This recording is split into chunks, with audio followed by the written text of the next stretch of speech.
So we got our bar joists painted up last night. Those are pretty much ready to go. I've got a little bit more. I can't get the roller in between the angles, so I'm just gonna mix up some paint and spray those, so I can just spray and shoot down into those angles and a couple of little nooks and crannies around all the bars. So got some touch up to do on those, but for the most part they're ready to go. Trying to get ready to set poles today. So what we're gonna do is I got string lines laid out yesterday. We put up some batter boards and we got some string lines, and with some help I got everything squared off. Now I need to measure in from those and figure out where the centers of the poles are gonna go so that we can auger those holes. We could dig those holes for the posts. And that's a little bit tricky because the base of the pole is about 9 inches, the top of the pole is about 7 inches. Our bar joist flange, that where the pole will sit, that's about 7.5. So that is about perfect for setting on the tops of the poles. So we look pretty good there, but I have to figure out what's the center line of the base of the pole, or center line of what's going to be at the top of the pole, so I know where that point is. The idea is to get the pole about as plumb as I can get it.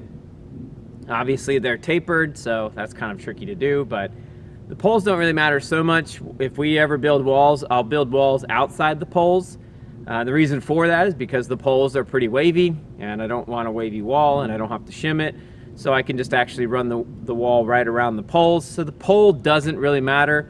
It just needs to be sort of level.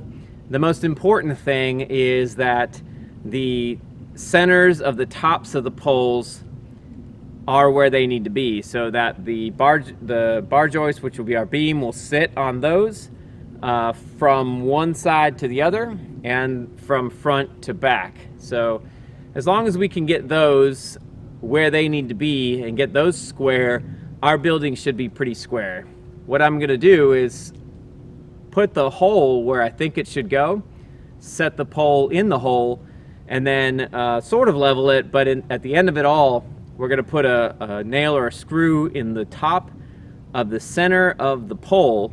And before I fill it all in and pack it and everything, I'll make sure that those center points of those poles are where they need to be, so that when we set our joists on them, our bar joists on them, that we know that they're fairly square. Now there's obviously some room for error in all the system, but ideally we can get them pretty close or where they need to be. So we're gonna get those holes measured so we know where they're gonna go, and then see if we can auger those holes out and get ready to set those poles.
All right, I'll walk you through what we're doing here. Yesterday, this is how we did our batter boards. I picked this up, kind of a tip off the internet. I think where I first saw it was R&R Buildings, the guy Kyle, that said he puts his on an angle, and it's good and it's bad. It's easy when you build your batter boards as a corner.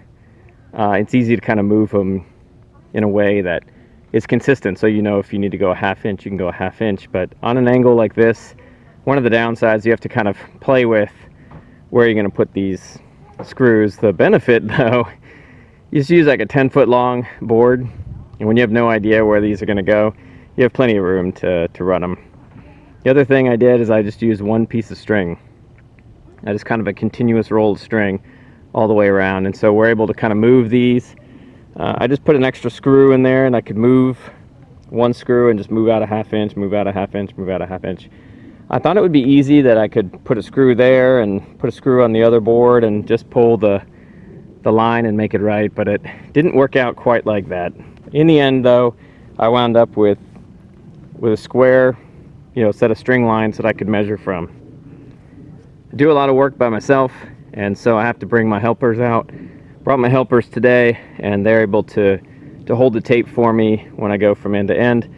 This string line to the other string line is a 20-foot span. The poles are going to go 18 feet apart to this center line, basically. So that'll be the center of the pole where the hole needs to go. This one didn't matter so much. I got 24-foot studs, and so the overhang will kind of vary. It'll just be what it is. I'm not too worried about that. The one that I'm worried about are bar joists. They're only so long, and so the center line of this and the center line of that one across the face of the building, those have to be right. So from that point down to the other point needs to be, those need to line up. Now the flat surface that we have for the bar joist is 7½ inches. So take our 39 feet, subtract the 7½ inches, it's 38, 4½, I believe. And that's what we come up with for what we need to be from center of pole to center of pole. Should center us up on our bar joist.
thought about how to cut these off level, and I knew it was kind of a chainsaw thing, but I wasn't sure how to get a nice straight line around the pole. So this is what I came up with, but I'd love to hear if there's a better way. So we set these poles. It's tough to be perfect when you're digging a hole, so I knew that these would vary a little bit. So I went around and I measured the pole, the shortest pole, and I flattened the top. Most of the tops have quite an angle on them, and I want them to be flat so that the bar joist will sit on them flat. So I went around and I measured, and the shortest one in the front, I got that measurement and I flattened it off. Now I'm going to make this pole be the same height as that pole. And that's the front, these are the front two poles, the back two poles will be shorter than this. When we set the poles, I put the laser level, it was actually at night so it worked out great, but I put the laser level up and I marked and put a screw in at a level reference point on all 4 poles. And then I measured up from that pole and I put a mark. Happens to be 9'11". So I put that mark there, and then I put this board on here. Now I already cut one, so it's chewed up a little bit, but I leveled it off and drove some screws into it, and I'm going to use this as my reference when I cut with the saw. I have a little electric chainsaw, which I think will work great for this, and so we're going to try to cut this pole off nice and flat and level.